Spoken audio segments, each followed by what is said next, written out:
Oh. Hey everyone, welcome to 110 Football. Thanks for tuning in. I'm Connor Kalopsis. And I'm Jerry Reynoso. On this episode of 110, we'll recap the draw against Portland and discuss what went down against Seattle in the knockout match. We're also very excited to be welcoming a special new member to the 110 family. You will not believe who it is. And we'll show the previously vaulted auditions for LAFC mascot, Ollie. This is the 110 Football Show. And it starts... Engaging warp speed. right now! It's kicking off in the world of football. From Boyle Heights to Koreatown and all through the 110 corridor. An LAFC fan show by two of their biggest fans. This is where true fans come to get their LAFC fix. So rally your crew and settle in. It's time for 110 Football. Hey everyone, Jerry and I are here in Disney World where LAFC just beat Seattle 4-1. What a match. Yeah, this time we came prepared for the mosquitoes, but Hallie has her own protective system.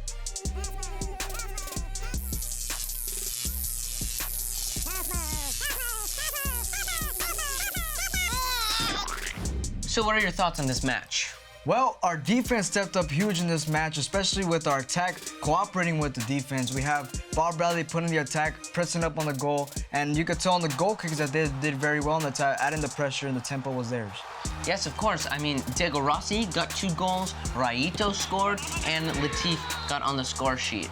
The game should have been 10-0. I think Rossi, although he did score 2 goals, he should have put away 5 more chances that he had. The defense really stepped up big this game, and they are my standout performers. Yeah, no doubt. The defense stepped up huge, and you know, we had Kenneth Vermeer starting goal over Pablo Cisniega, but we couldn't tell much about his performance because the defense did a fantastic job, which is good for Kenneth Vermeer. He did have one big save, which was perfect. The midfield, they controlled it out there, which I think inevitably won us the game. Attacking played well, defense played well, but I think that core midfield really just controlled the entire tempo of the game. Well, Hallie refueled, Jerry and I are gonna hit up Space Mountain again.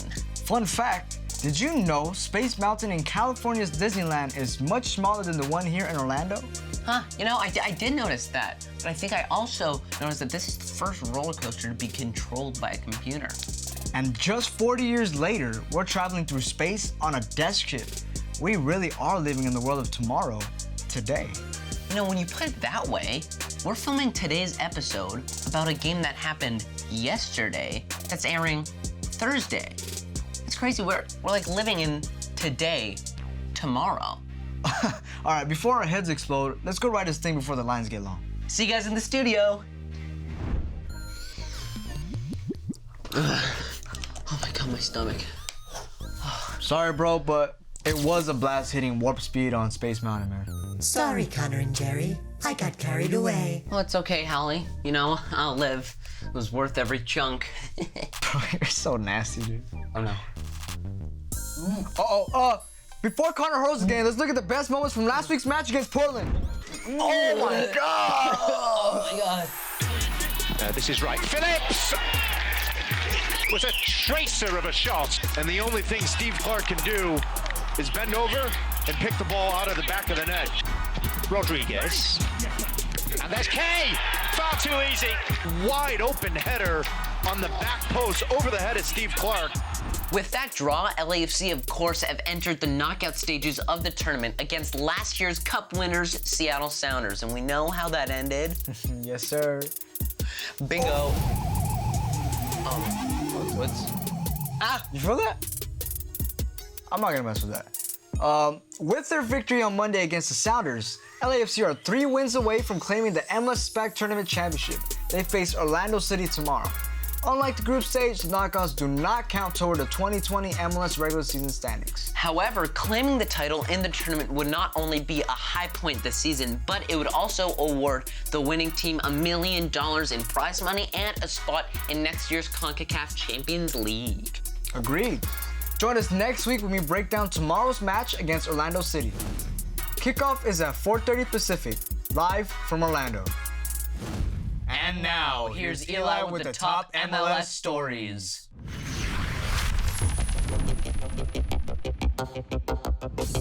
Thanks Thanks, Connor. There's a lot to cover today, so let's hop right into the latest this week in MLS. We've reached the knockout stage of the MLS is Back tournament, and the round of 16 kicked off with the same team that started the tournament, Orlando City SC. The club continued their winning form, defeating the Montreal Impact 1-0 thanks to the ball conveniently landing in the feet of Canadian striker Tesho Akindele, who converted the simple tap-in. Orlando's quarterfinal match will be against our Black and Gold on Friday. On that same night, the Philadelphia Union defeated Bruce Arena's New England Revolution by the same scoreline. My goal of the week has to be Union striker Sergio Santos' winner. Revs goalkeeper Matt Turner was looking like the ultimate professional in this match, and it was going to take a sensational effort to get one by him. Santos made a great run, took a difficult touch off his body, then lasered the ball from a tight angle. Philly faces Sporting KC tonight. NYCFC just barely snuck into the round of 16, and many people doubted their ability to defeat offensive juggernauts Toronto FC. However, they were the ones who'd bring in the offense in this one. Jesus Medina, Valentin Castellanos, and Maxi Morales all came through for NYC as they shocked the world, even their own fans, defeating Toronto FC 3-1. NYC will battle against the winner of the Portland and Cincinnati match. On to an absolute slugfest, the match between the San Jose Earthquakes and Real Salt Lake. While the match was pretty tight for most of it, I gotta give props to San Jose's attack, specifically their creators on the wing, Vaco and Christian Espinoza.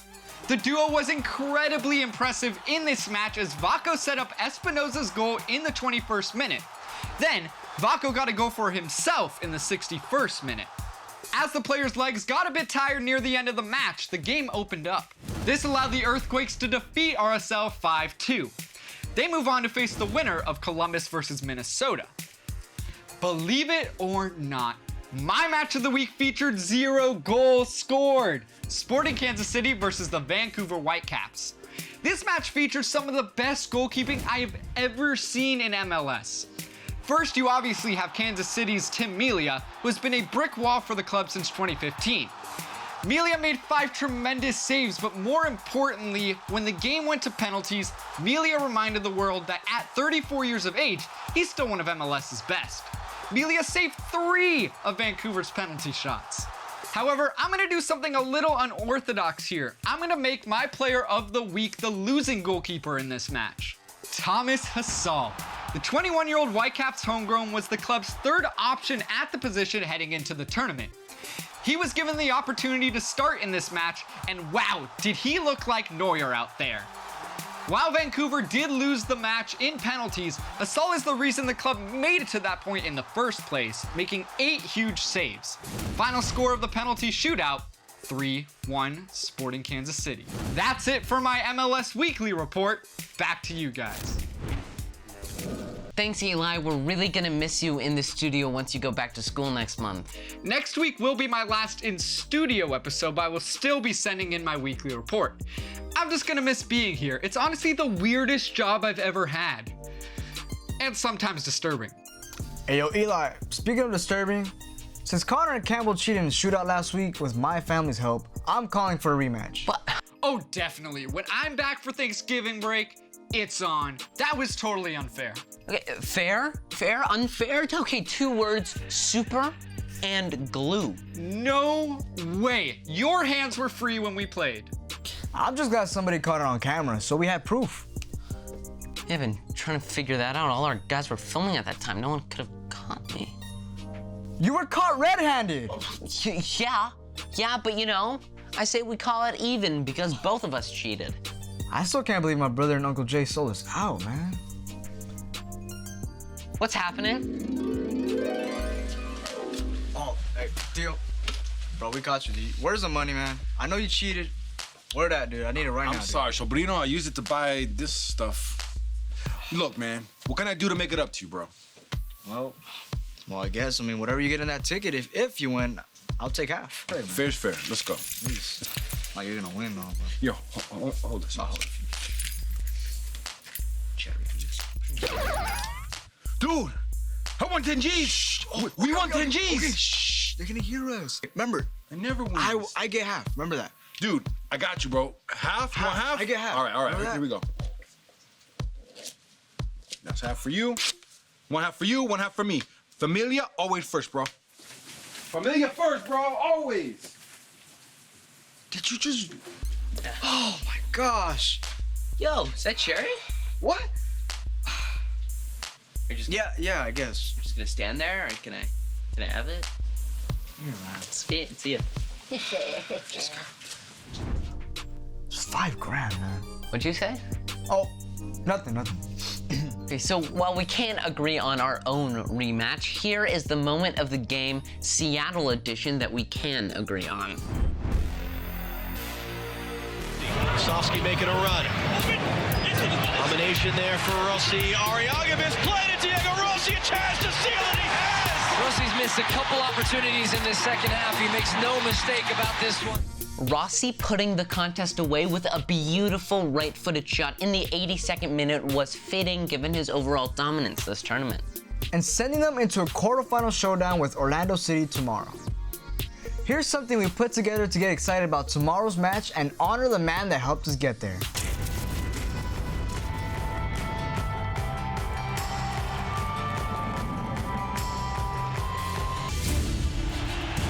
At the end of the 2019 season, LAFC superstar Carlos Vela earned the league MVP award and broke the single-season record for goals scored. There it is! The record has been set by Carlos Vela! And these weren't all of his accomplishments last year. Vela, the iron shot! Goal! Are you kidding with that goal? And in 2020, prior to the COVID shutdown, Vela picked up from where he left off. It's Vela! Vela goes for the chip and scores! Second ball, Vela there, it's in! LAFC have a massive goal! LAFC were the leading offensive team in the MLS last year. The Kane goal! But Vela was not alone. Blocked! Segura! Goal! Along with the brilliant plays and guidance of head coach Bob Bradley, LAFC are off to a winning start. Vela had a supporting cast as good as any MLS team has presented in recent years. And that includes Uruguay's own Diego Rossi. While Carlos Vela netted 40% of LAFC's 85 golazos during 2019, Back in Rossi! Goal! There it is! Diego Rossi was the league's fourth highest scorer with 16. And when Vela bowed out of the MLS's back tournament due to his wife's pregnancy, Rossi was expected to play a big role. And man, has he delivered. Here's Rossi! 2-2! Scoring a goal and an assist in a 3-3 comeback draw against the Houston Dynamo. Diego Rossi. Then he put on a clinic with his performance in El Tráfico. Here comes Rossi for a hat-trick. With the draw against Portland, LAFC were set up to play the Seattle Sounders FC, last year's MLS Cup champions. Rossi was again in top form, Rossi scores with the save. starting the scoring in the 14th minute with a penalty. Misplayed it. Diego Rossi, a chance to seal it. He has! He then put the contest away with a beautiful right-footed shot in the 82nd minute. Rossi, who now has 7 goals in 4 games, is making a strong case for the tournament's MVP. He can book that case in the quarterfinals against Orlando City. It all goes down tomorrow, 4:30 Pacific, live from Orlando City. Don't miss it. Another slamming feature, guys, and a more than worthy subject. Hey, thanks, bro. It was a no-brainer. A lot of so-called supporting players often don't get the credit they deserve. We're doing this again, Jerry? Really? Come on. Carlos Vela is the LAFC GOAT, but without him in Orlando, Bradley and his squad needed Diego Rossi to step up in that leadership role on the field, and he more than delivered. You know, I agree with that. And for the record, Jerry, you are the Diego Rossi to my Carlos Vela. Vela? All right, no offense, but you look closer to being an actual GOAT than LAFC's greatest of all time. Okay. While Connor channels his inner farm animal, here's the moment you've all been waiting for, the newest member of the 110 family. Benny Feilhaber was traded to expansion side LAFC on January 3rd, 2018. In 34 appearances that inaugural season, he would score 3 goals.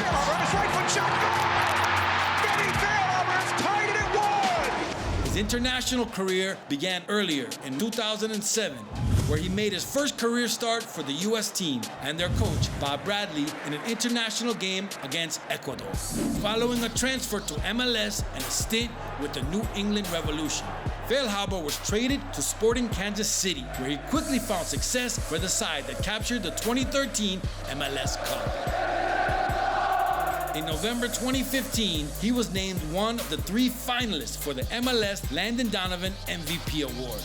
Benny Feilhaber officially retired in 2020, remaining a black and gold legend. The 110 Football Show is brought to you by Colopsis and Reynoso Sports Injury Law. Get yours.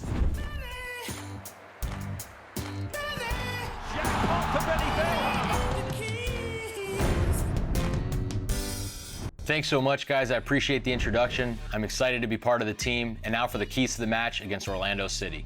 First key to the match, we gotta stop Orlando's momentum. They've become the Cinderella story to this MLS is Back tournament. They're playing in their backyards. They're quote unquote the home team. And it almost feels like they're the host nation at a World Cup. LAFC is gonna have to come, step right on their necks, match their intensity, and then their talent and their superiority will prevail. The second key to the match, gotta be more clinical in front of goal.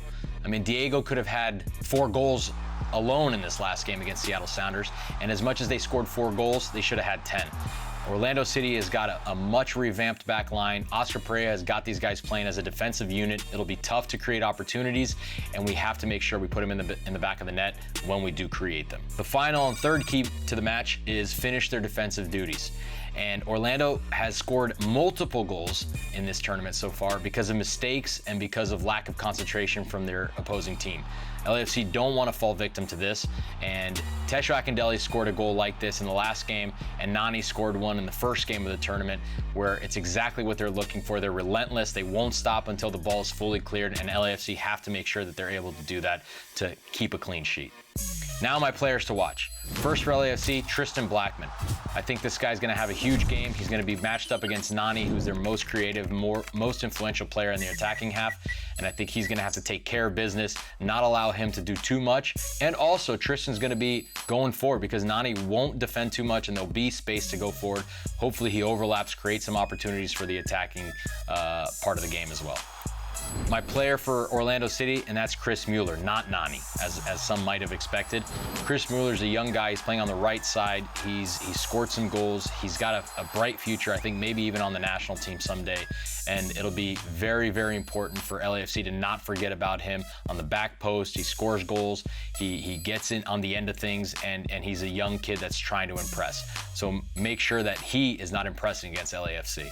Those are my keys to the match, and I'll see you guys. Thank you very much.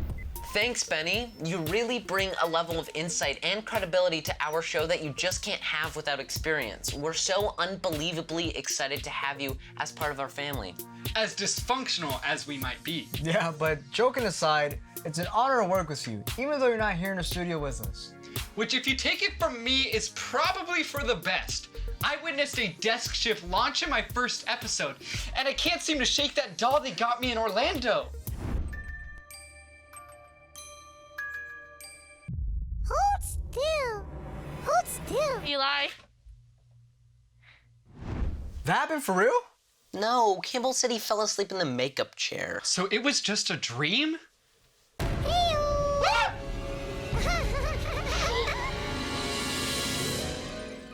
Hey, buddy. Welcome back. Did I not off? Been so tired watching these late night tournament matches every day. Oh, I hear you. Okay, whatever. Before we end today's episode, we promised an exclusive look back at the original auditions for LAFC's mascot, Ollie the Falcon. This is never before seen footage. Check it out.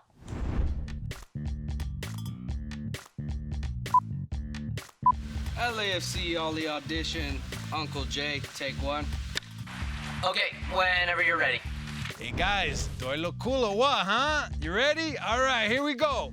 Hey, I'm Ali the Falcon. Woo, I love kids, and I love to dance on the sidelines. Whoa, yeah. Cut. Guys, was it a great or what, huh? Am I a natural? Ollie the Great, take one. Greetings and salutations, I am Ollie the Great, the unraveler of riddles, the razzler of dazzle. Are you prepared to be astonished? No. Actor food, take one. After Yale, I had a brief residency as Chuck E. Cheese in a local New Haven production. It says right here it was only 4 days. Yeah, well, the director was an imbecile. Yeah, he is good looking, but not too good of an actor. Furry fox, take one. We appreciate you bringing your own costume, but Ollie's a hawk, not a fox. Who's Ollie? Isn't this the Furry Friends convention? I'm sorry, what are you doing? Just vocal warm-ups. It helps the jaw and the lips. Red leather, yellow leather. LAFC. I'm just loving kids and I'm loving soccer. So will I be wearing actual feathers? Mm-hmm. Dowel feathers? To squawk or not to squawk? That is the question. It's not my question. I mean, riveted. Just riveted. Okay, so you're in the 3252 and an 8-year-old kid runs at you for a hug with an ice cream cone. And Camel here is gonna play the kid. Ready? And action! Avada Kedavra! Where'd she go? Camel? Betty bought butter, but the butter was bitter, so Betty bought better butter. LAFC! And now for my hat trick. Abracadabra! Presto! It was just a dream. Or was it? Congratulations, we'd like to see you both back for callbacks next week. Yeah, go ahead and see Omar to get your parking validated. Nice costume. What are you, Sonic or something? So I think we gave LAFC some pretty good options. I mean, we could have done better, but I think overall it was a good day. I don't know, man. I don't know if Bob's gonna be happy with our choices. Yeah, but... It is what it is. He don't like people touching his grass. Is that a falcon? Are you thinking what I'm thinking? Bro, let's go catch this thing. Bring the net. I got the harpoon.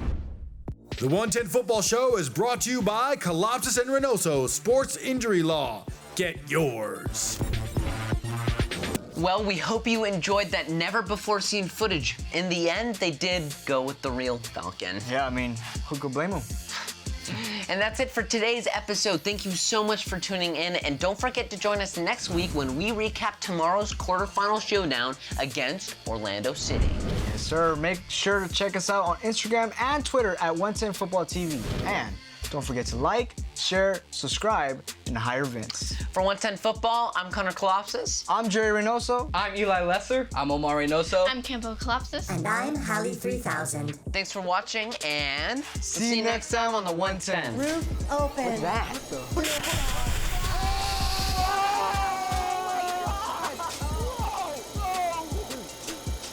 Here we go. All right. What's that, dear Monday?